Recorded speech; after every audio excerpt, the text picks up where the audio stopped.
I am a survivor of narcissistic abuse. And so are you, probably. Because this world is a shark. For the most part, it's dead behind the eyes. And this world lives in people, through their actions, their thoughts, their fears. So, the humans that raised me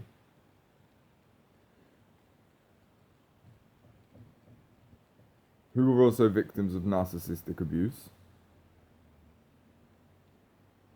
raised me with narcissistic tendencies, right? AKA, they weren't able to love me because they weren't able to love themselves, because they were not shown love. All of that it goes back. It's ancestral. We came to Earth to put an end to it. So that's what we did. We survived. We became aware. We understood. And we acted accordingly to protect our heart and soul. So, I've seen maybe millions of parents in my life that seem to treat their children as an afterthought or a burden. I see it all the time. Children sort of walking slowly behind their parents, and the parents are on the phone some way ahead or in their own world, and they're shouting at the children, "Come here, get into my reality right now." That kind of thing. So the man and woman that raised me were only able to offer me love as per their perception of it, or whatever they had to give after feeding themselves, or sometimes nothing, right?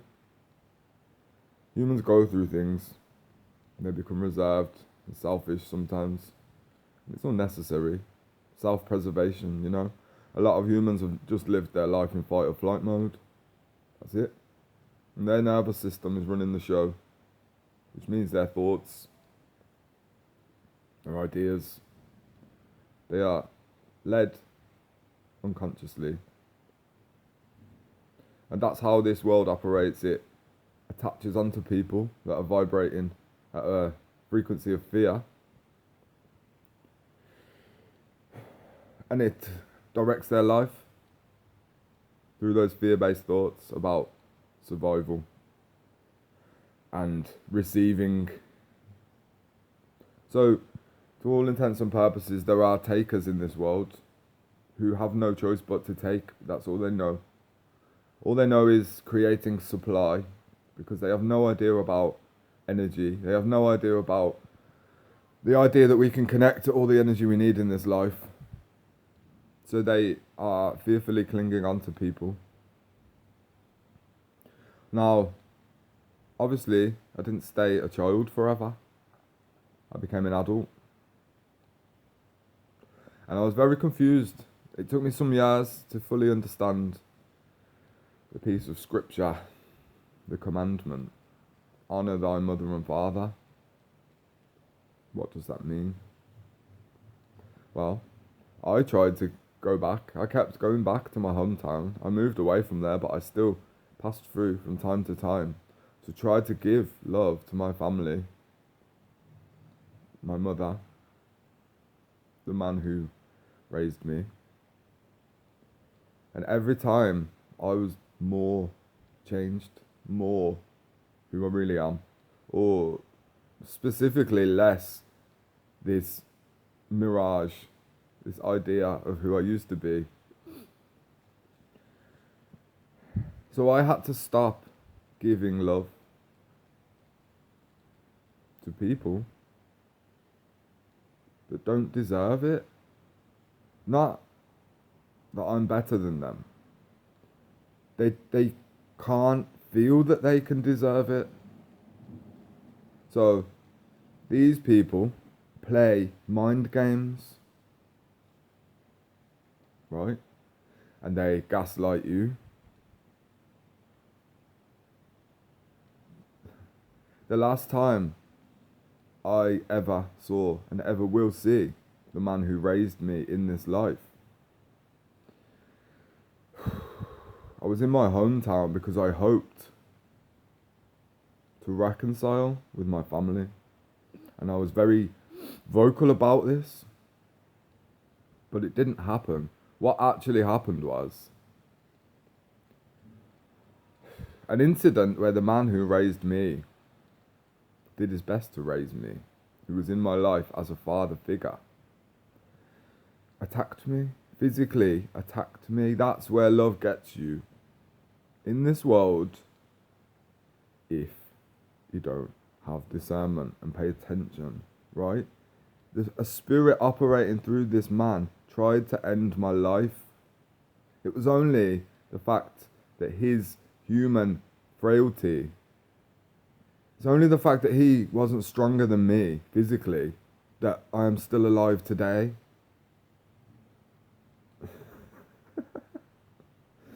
Now, what will push somebody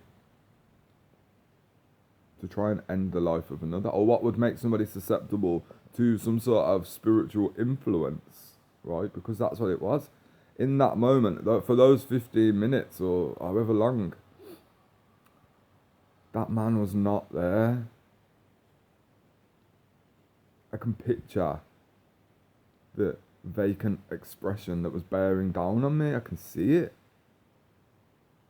All because this man wasn't loved correctly as a child. And he wasn't able to take on the initiation into love.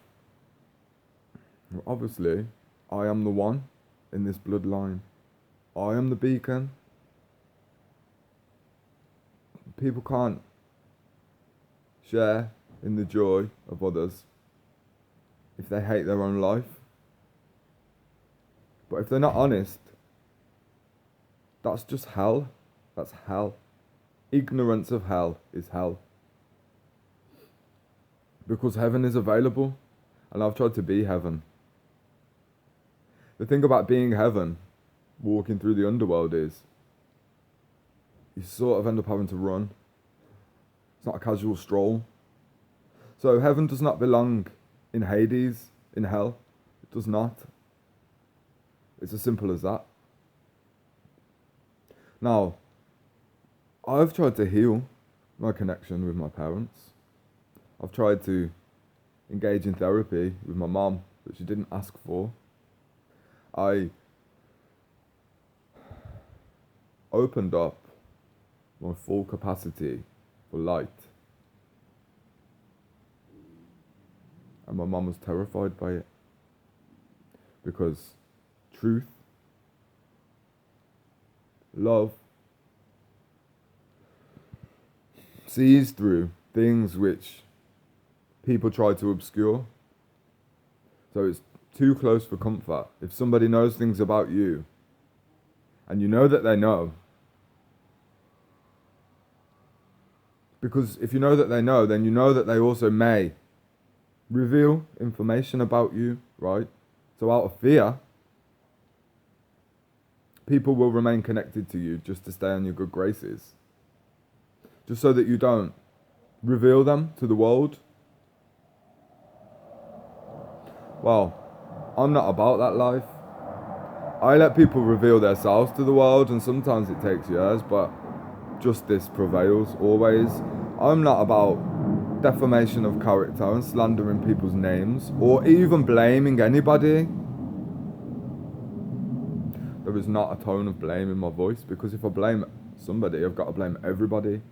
Either everyone's to blame or no one is. So, no blame.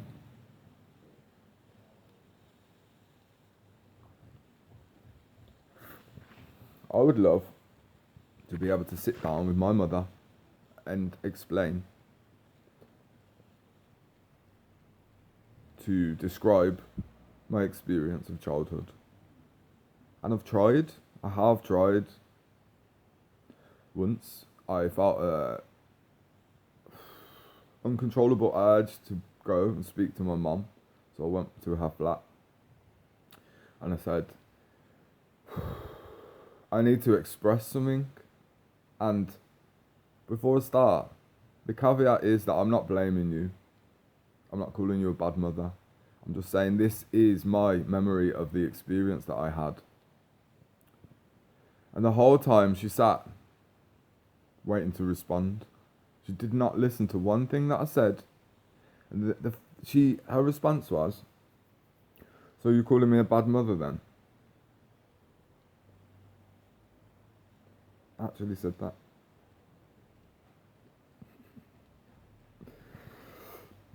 So, some people are beyond reach in this life. That's okay. Time doesn't exist. These souls can come back thousands and thousands of times if they choose. I'm just out here saying, maybe there's another path, right? Not maybe, there is. I'm living it. But a lot of humans are entrenched in their ego, just stuck in their ways. Because it's just fear, it's all they've ever known. The harsh discomfort is too comfortable. Then the discomfort of the unknown. Things are changing. The old world is dying a death. Anybody who subscribes to the same sort of paradigms, the division, dead, come back, whatever, do what you will. We're past that now. We are in the age of the hero. Individually, collectively, we are changing this world. We are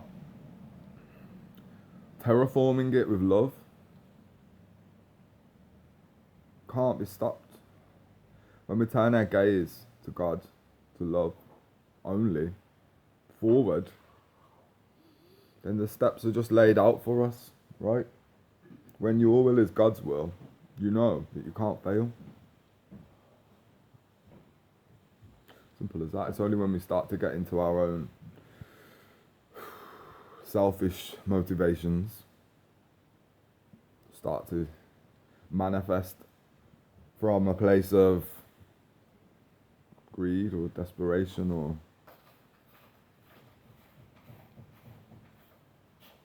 but it's all coming together.